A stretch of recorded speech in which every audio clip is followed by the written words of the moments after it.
My name is Claire. I am 28 years old, and 8 months ago, I played a recording of my grandmother's voice to my entire family at a dinner table, and everything I had carefully kept hidden about my sister came into the light.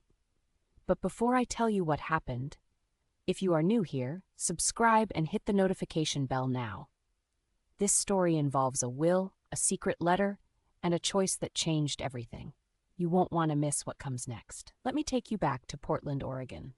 March of last year. A gray Tuesday afternoon in a lawyer's office downtown.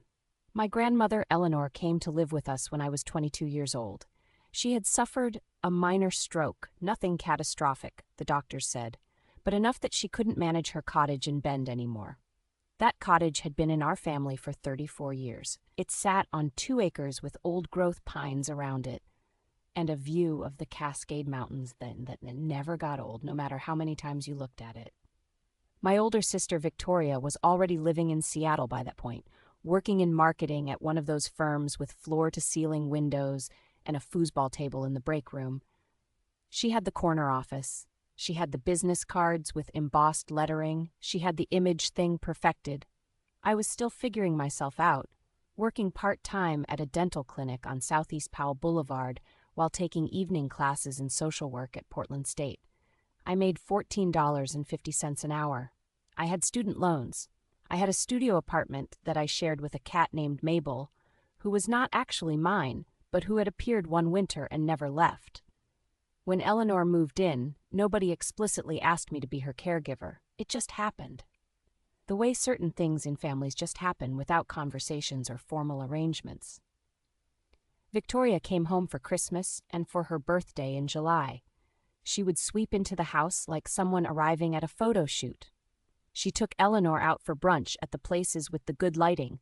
She snapped approximately 400 photos for her Instagram.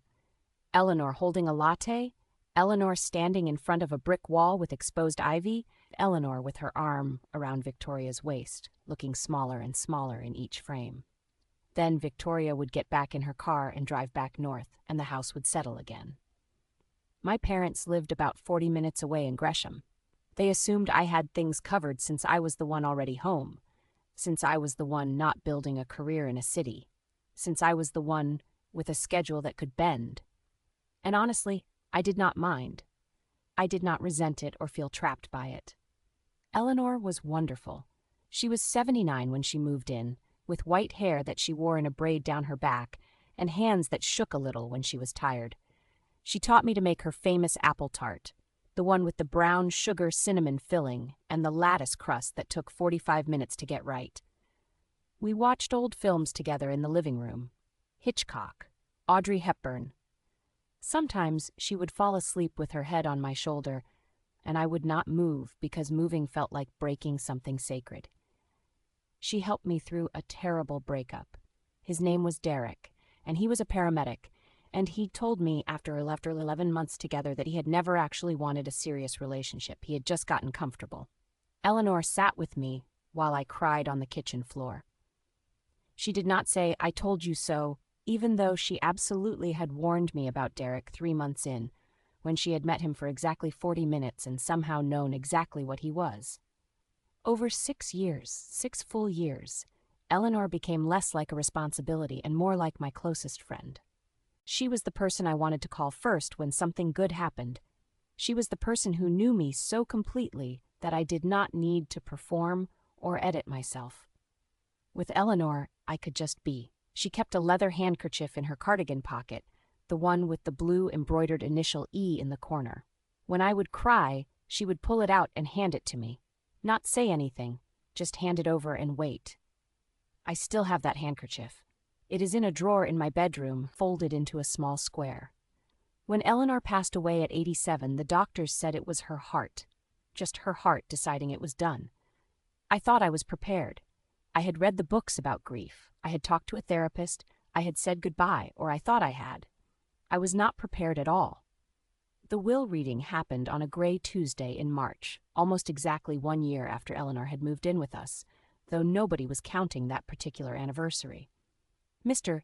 Patterson's office was on the 4th floor of a building that smelled like old carpet and the heating system that never quite worked right. My parents came. They sat in the chairs with the nubby fabric that caught on your clothes. Victoria came, driving down from Seattle in her dark gray Audi, dragging her fiancé Michael along like some kind of emotional support animal. Michael was a pleasant enough man who worked in tech and who had never had a real conversation with any of us. Mr. Patterson was an older man with gray eyebrows and reading glasses on a beaded chain. He opened the folder with the official seal on it. He cleared his throat. He began to read. Eleanor's estate was not enormous. This was never something Eleanor pretended otherwise about. She had been a teacher for 40 years. She had lived modestly, but the cottage in Bend was valuable. Not mansion territory, not the kind of money that changes your entire life trajectory, but the kind of money that matters. The Bend real estate market had been climbing for 7 years. Mr. Patterson said the cottage was valued at approximately $493,000 as of appraisal from 2 months before Eleanor died. The will stated that the house went to me. The cottage, the land, the furniture inside it, Eleanor's savings account, which held approximately $78,000. All of it went to me. There was a modest amount left to my parents, $35,000 to be exact. Victoria received Eleanor's jewelry. She received some family heirlooms, some china, some silver serving spoons, some photographs in frames. When I heard my name attached to the house, I felt something like vertigo. I had not known this was coming. Eleanor had never told me. I thought maybe it would all be divided equally. I thought maybe she would leave the house to be sold with the proceeds split 3 ways. I was already mentally composing apologies to Victoria. Victoria stood up so quickly that her chair scraped backward with this horrible shrieking sound that made everyone flinch. "This is insane," she said. Her voice took on that sharp edge it gets when she is furious. That edge that has been there since childhood, since the time I beat her in a spelling bee and she did not speak to me for 3 weeks. I'm her granddaughter, too. Why does Claire get everything? That's not fair. That's not how families work. Mr. Patterson glanced at me nervously. He was used to people having emotional reactions to wills. He was probably not used to this. I was trying to make myself smaller in my chair, a habit I had developed over years of being Victoria's quieter, duller counterpart. The one who did not speak up, the one who let the air in the room settle back down. Your grandmother was very clear about her wishes. Mr. Patterson began carefully. He was choosing his words the way someone chooses their way through a dark room, one step at a time. Her wishes? Victoria turned to my parents. She looked at them like they were the reasonable adults in the room, like they would back her up. Don't you think this is completely unfair? She's getting the entire house. The cottage is worth what, $500,000? Maybe more now? My mother shifted uncomfortably in her chair. She looked at my father. My father looked at his shoes. He was wearing the same brown loafers he had been wearing for approximately 6 years. That is when I should have known what was coming. That is when I should have understood that this moment, this small moment of silence, this moment when my parents did not speak up for me, was going to ripple outward in ways I could not yet see. Over the next 3 months, my family conducted what I can only describe as a psychological siege. It was not aggressive in the way that physical violence is aggressive. It was something slower, something quieter, something that made me doubt my own memory of Eleanor, my own understanding of her intentions, my own right to exist in the space that she had left behind. It started with my mother. We were sitting at the kitchen table in my apartment with 2 cups of coffee. The steam was rising up between us. She was using her gentle voice, the one she uses when she is about to ask me something difficult. "Your sister is getting married next June," she said. "It's going to be expensive, sweetie. The dress alone is $4,000. The venue is another $10,000. And Victoria wanted to have it at the resort near Mount Hood, which means they need to hire the caterer there, and they have a $40,000 minimum." I was listening. I was trying to understand where this was going. "I'm sure your grandmother would want to help both her granddaughters," my mother continued. "Eleanor loved you both equally." But Eleanor had made a choice. That was the thing. Eleanor had thought about it and made a choice and left that choice in writing. Yet somehow I was supposed to act like that choice had not happened. I was supposed to ignore what Eleanor's own words had said, that she loved me equally, but that she was rewarding something specific in me. That quiet loyalty, that invisible love. Then my father started having conversations with me. We would run into each other at the coffee shop, or he would call me on a Sunday afternoon and the conversation would shift toward the estate. He was more pointed than my mother. He did not use the gentle voice. "It's just a house, Claire," he said to me once. We were standing in the parking lot of Whole Foods. "You could get a nice condo in the city with half the money. Wouldn't that make more sense for your lifestyle? You're not going to move to Bend. You're building a career here in Portland." I did not know what to say. I was still building my degree. I did not have a career yet. I had a job at a dental clinic where I answered phones and scheduled appointments, but I did not correct him. Victoria herself was more direct. She had always been more direct. She called me at odd hours, sometimes 9 at night, sometimes early in the morning when I was still in bed. Her voice was sweet and reasonable. This was worse than anger somehow. This was Victoria weaponizing civility. "I'm not trying to be difficult," she would say, "but think about how this looks. It looks like you took advantage of an elderly woman. It looks like you isolated her from her family and convinced her to leave you her money. Do you really want people thinking that about you? Because that's what people are thinking. Nobody was thinking that." But she said it with such certainty that I started to question everything. Had I somehow manipulated Eleanor without realizing it? Had I been so embedded in her daily life that I had warped her sense of reality? Was I actually being selfish by refusing to split the cottage, refusing to acknowledge that maybe, just maybe, the fair thing would be to divide it? The guilt was suffocating. It was like breathing through wet fabric. I started having conversations with myself, long conversations. I would lie in bed and construct arguments for why Victoria had a point. She had her own life. She had worked hard. She had not asked Eleanor to come live with us. She had not asked me to be the one to care for her. And yet, somehow, she was being punished for her success, for her ambition, for the fact that she had built a life somewhere else. I lost 12 pounds. I did not realize I was losing them until my mother commented on it. "Are you eating enough, honey?"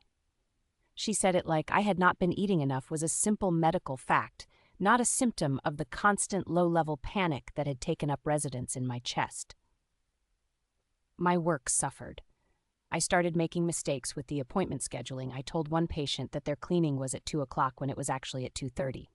They were angry. My supervisor talked to me about it. I apologized.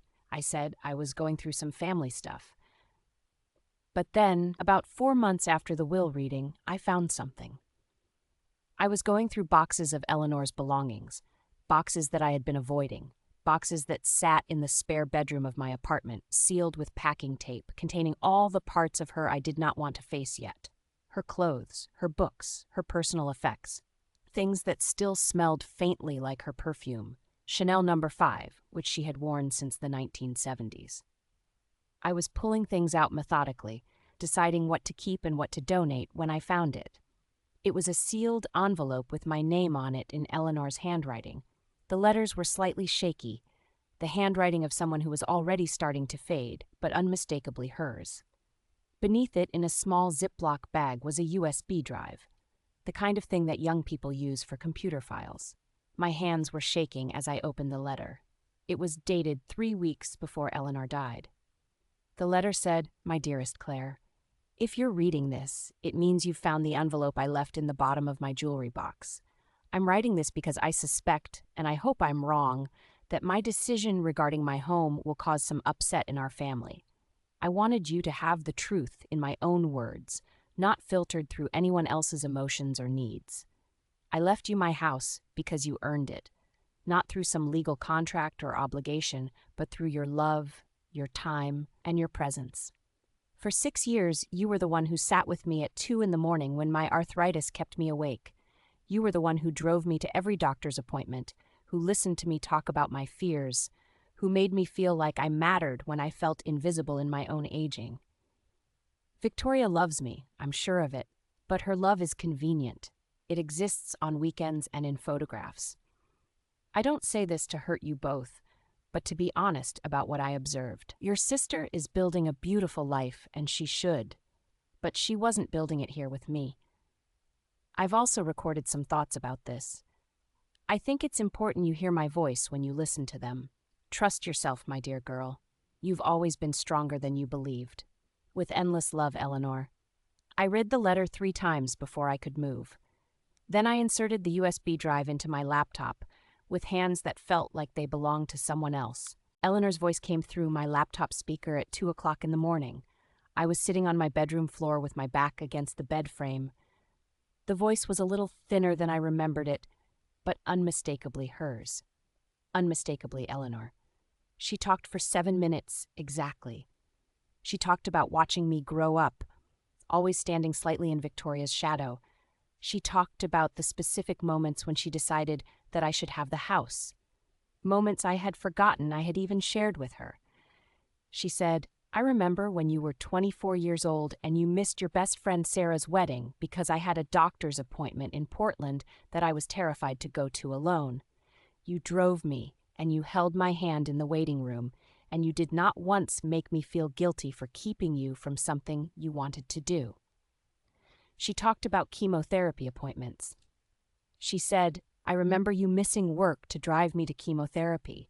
You would rearrange your schedule. You would not tell me you were doing it. But I knew.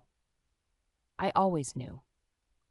She talked about a specific moment in her bedroom when she had had a bad day. She said, I remember you sitting on the floor beside my bed after I had learned that my cancer had come back, and you did not try to make me feel better. You did not give me platitudes. You just sat there and held my hand, and that was exactly what I needed. But the thing that destroyed me, the thing that made it impossible for me to keep breathing normally, was when she said, I'm not punishing Victoria. I'm rewarding Claire. And perhaps, finally, the world will see what I've always seen. That quiet loyalty, that invisible love, that showing up day after day without needing recognition or applause. That's worth something too. She said, I want you to know that I see you, Claire. I have always seen you. I did not sleep that night. The morning after I listened to Eleanor's voice, I called my mother. I found a letter, I said. My voice sounded strange to me, like it was coming from underwater. And a recording. From Eleanor. She explained everything. There was a long pause. I could hear her breathing on the other end of the line. Well, she said finally. That's good. I'm sure that will help clarify things. Clarify things, as if my family's campaign to convince me that I had stolen from my sister was a simple misunderstanding. As if Eleanor's own voice, Eleanor's own words, recorded specifically for moments like this would somehow make everything okay. It did not make everything okay. Instead, it made something shift inside me. Not anger exactly. Anger would have been cleaner. Anger would have had a shape and an edge. What I felt was something closer to clarity. A cold, hard recognition that my family had decided on a narrative and they were going to stick to it, regardless of what Eleanor herself had said, regardless of what Eleanor had wanted. I did not tell them about the recording. Not yet. Instead, I listened to it another 7 times over the course of the next week. I listened to it in my car on the way to work. I listened to it in my apartment at night with the lights off. I listened to it until Eleanor's voice became something I could carry with me, something that felt like proof. And then, 3 weeks later, I made a decision. I was sitting in Eleanor's cottage in Bend for the first time since she had died. I had driven up on a Saturday morning. The cottage was exactly as it had been when she was alive. Her reading glasses still sat on the side table next to her favorite chair. Her slippers were beside the bed. There was a half-finished crossword puzzle on the kitchen counter, left abandoned on a Tuesday afternoon when her heart decided it had had enough. I walked through every room like I was walking through a museum of her life. The kitchen, where we had made apple tarts together. The living room, where we had watched Hitchcock films. The small sunroom at the back where she had kept her plants and where the light came through the windows in these long golden rectangles in the afternoon. I sat in her chair, the one where she had sat to read. I picked up her reading glasses and held them in my hands. They were still warm somehow, or at least that's what I told myself. My phone buzzed. A text from Victoria. Mom said you're up at the cottage. Can we talk? I did not respond. I sat there with Eleanor's glasses in my hands, and I thought about what I was going to do. For 3 months, my sister had called me at odd hours. For 3 months, she had suggested, gently and with reasonable words, that I was a bad person, that I had manipulated an elderly woman, that I had isolated her for my own gain. For 3 months, she had made me doubt myself. Now she wanted to talk. I drove back to Portland that evening. I did not call Victoria back. I did not answer when she called me. Instead, I spent the entire next day making a plan. Here is where I need to pause and ask you something, because I know what a lot of you are thinking right now. You're thinking that I'm about to do something dramatic, that I'm about to confront Victoria in some explosive way, that there's going to be yelling or tears or some kind of public humiliation. Trust me. I asked myself the same thing. But let me ask you, if someone had methodically gaslit you for months, convinced you that you were selfish, convinced you that you had stolen from a family member, would your instinct be to yell at them, or would your instinct be to show them exactly what they had done and let that be enough? Drop your answer in the comments. I read every single one. Here is what I did. The family dinner was scheduled for a Saturday evening in mid-July. My mother had organized it. She said it was time to try to heal things, to get everyone in a room together, and work through what had happened. Victoria had agreed to come down from Seattle. My parents would be there, Michael would be there. Even my Aunt Susan from Salem had been invited, though I did not understand why until later. We were sitting around my parents' dining table. My mother had made her good pasta, the one with the homemade sauce. The table was set nicely, real napkins, the good glasses. She had put flowers in the center. She was trying to create an atmosphere of civility, of family unity. I had brought the USB drive. I did not mention it until halfway through dinner. I was eating slowly, deliberately. I was aware of every bite, every second, every moment of anticipation that I could build. This is going to sound calculated. It was calculated, but it was not cruel. There is a difference. My mother was talking about her book club. My father was asking Michael about work. Victoria was on her phone, texting with one hand while eating with the other. She was not engaged. She was simply waiting for the evening to be over. I set my fork down. I found something in Eleanor's things, I said. The table went quiet. Even my mother, mid-sentence about some mystery novel, stopped talking. A letter and a recording. Eleanor recorded a message, for me specifically, because she suspected that there would be confusion about the will. Victoria's face was doing something interesting. It was cycling through several expressions very quickly. Surprise, then something that looked like fear, then a hard, practiced smile. "That's nice," she said. "I'm sure it was meaningful." "I think you should hear it," I said. I had my laptop. I had come prepared. I had downloaded the audio file from the USB drive. I had it ready to play. I set my laptop on the dining table, angled slightly so everyone could see the speaker. My father shifted in his chair. "Claire, I'm not sure," he started. "Just listen," I said. "Please." I pressed play. Eleanor's voice filled the dining room. I could see the exact moment when Victoria realized what was happening.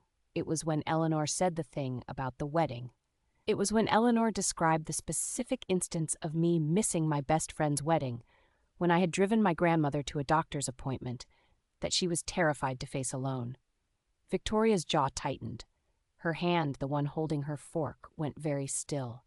My mother was looking down at her plate. My father was looking at me. When Eleanor talked about the chemotherapy appointments, when she talked about me rearranging my schedule over and over again without being asked, without needing recognition, I could see Victoria's shoulders get smaller. She was folding in on herself. But the thing that did it was when Eleanor said, "I want you to know that I see you, Claire. I have always seen you." Victoria stood up. "Okay," she said. Her voice was not controlled anymore.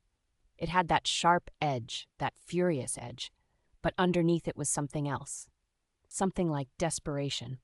"Okay, you want to play the recording? You want to make this some kind of trial? Fine, you win. Is that what you want to hear? You win. Eleanor loved you more. Eleanor saw you more. You were the good granddaughter. You were the loyal one. I was the selfish one who built a life somewhere else. Happy now?" She was not yelling. She was actually very quiet. But the words hung in the air like something poisonous. "I was trying to build something," she continued. "I was trying to create a life that mattered. And Eleanor had already decided I wasn't good enough, that I wasn't devoted enough, that I didn't love her the right way. So no, I didn't call her every day. No, I didn't rearrange my entire schedule around her. I made choices about my own life. And apparently, that makes me a person who doesn't deserve to benefit from her death. That's what you're saying. That's what this little performance is saying. My mother had her hand over her mouth. My Aunt Susan looked uncomfortable. Michael was looking at his plate like it was the most fascinating thing in the room. I'm not saying that, I said. My voice was very steady. I was proud of that. Eleanor said that. I'm just showing you what she actually decided. Oh, so Eleanor is the voice of moral authority now?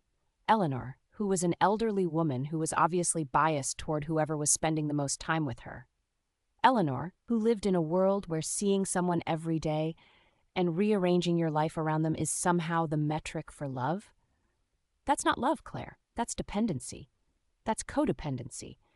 And the fact that you're holding it up as some kind of ideal is honestly sick.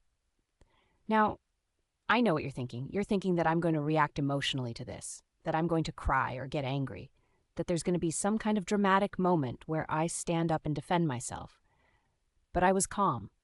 I was so calm that I actually shocked myself. You spent 3 months telling me that I had manipulated Eleanor, I said. You told me that I had isolated her. You suggested, in multiple phone calls, that I was a bad person. You did that knowing that Eleanor had made a clear choice about what she wanted to do with her house. So you did it to pressure me into giving you money. That's what this was. It was a campaign. Victoria's face flushed. I never said you had to give me money. You told Dad that you needed $40,000 for your wedding. You told Mom that I was being unfair. You called me at 9 o'clock at night and told me that people thought I had taken advantage of an elderly woman. You knew that wasn't true.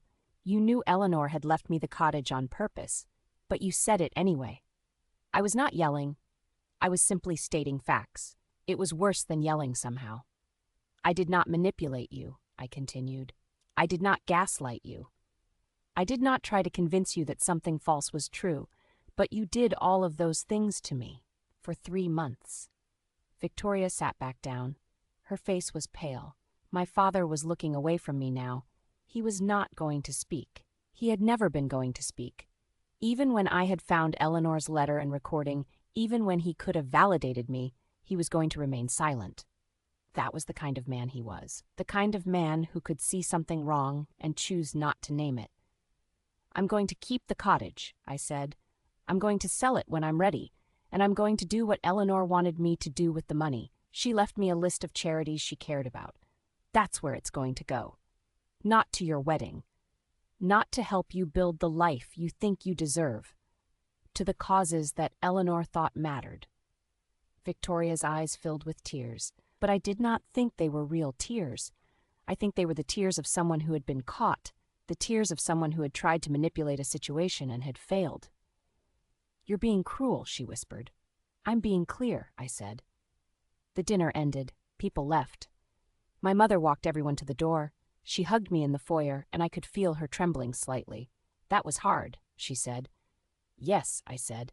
She did not say it was wrong. She did not say I should apologize. She just held me and trembled. Over the next 2 weeks, everything fell apart in Cedar Bluff.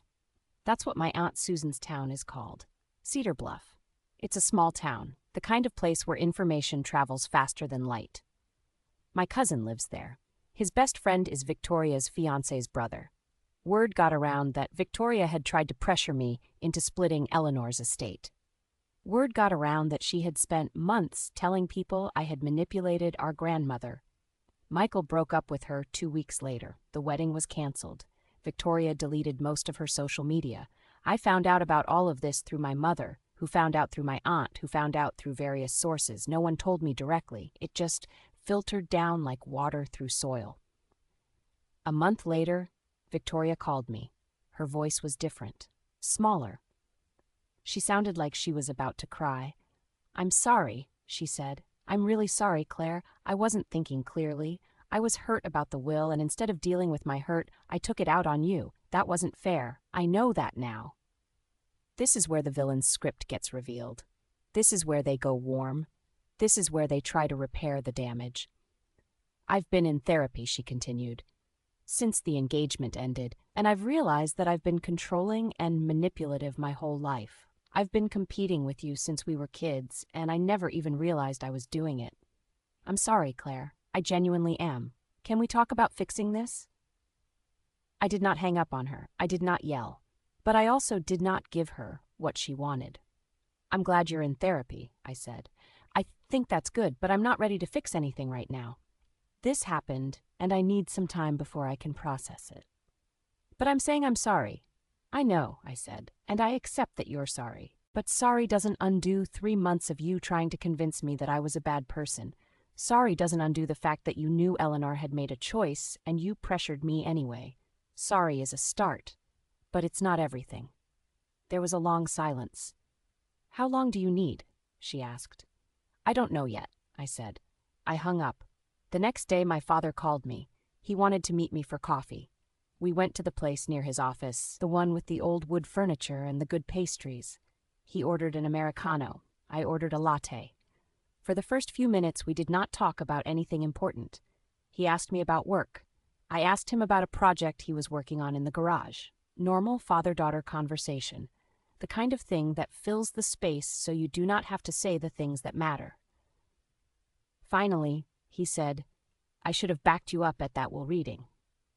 It was so quiet, so understated that I almost missed it. Yes, I said, you should have. I didn't know what to do, he continued. I didn't want to take sides. I didn't want Victoria to think I was choosing you over her.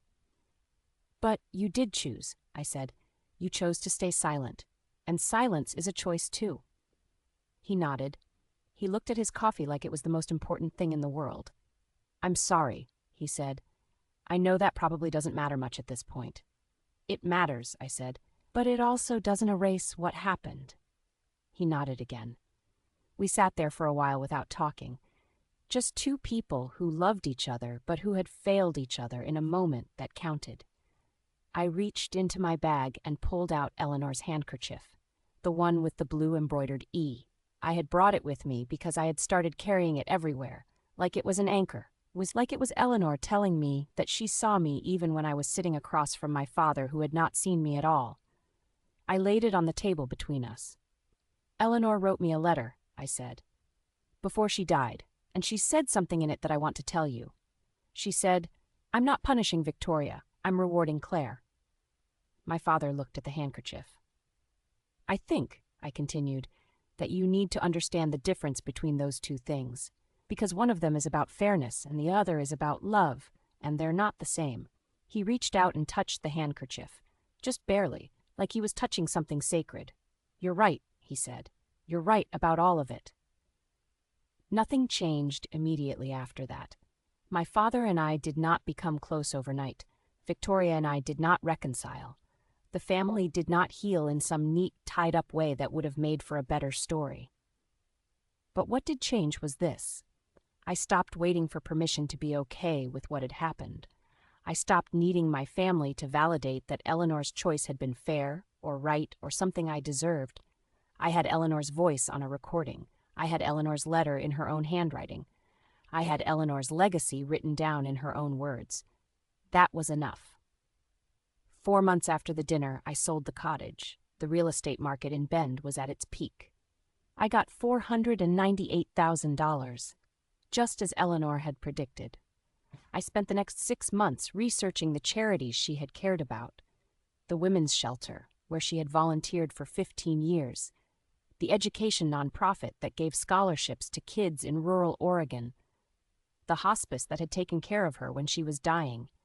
I donated $50,000 to each of them in Eleanor's name. When the women's shelter sent me a letter thanking me, they mentioned that they had named the new counseling wing after my grandmother, Eleanor Patterson Counseling Wing.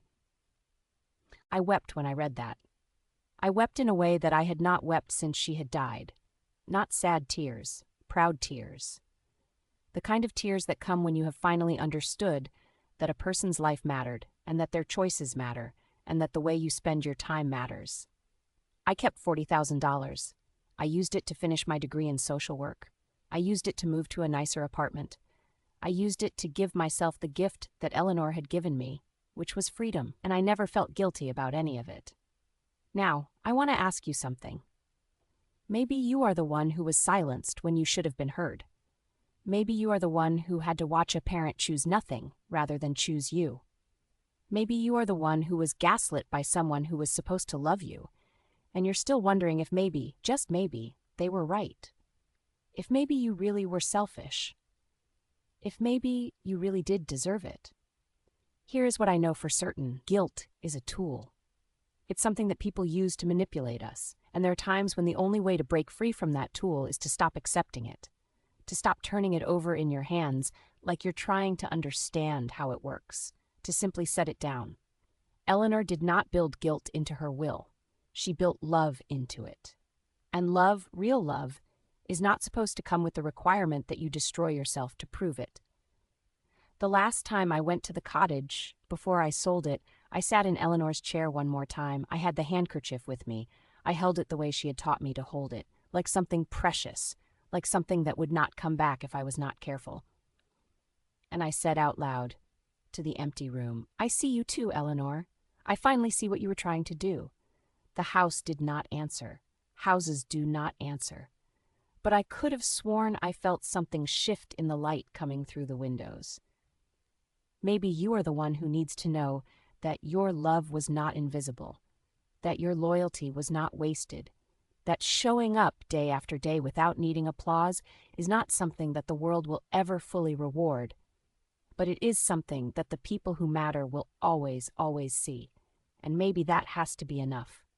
Drop loyalty or invisible in the comments. I read every single one. If this story meant something, hit like and subscribe. New stories every week.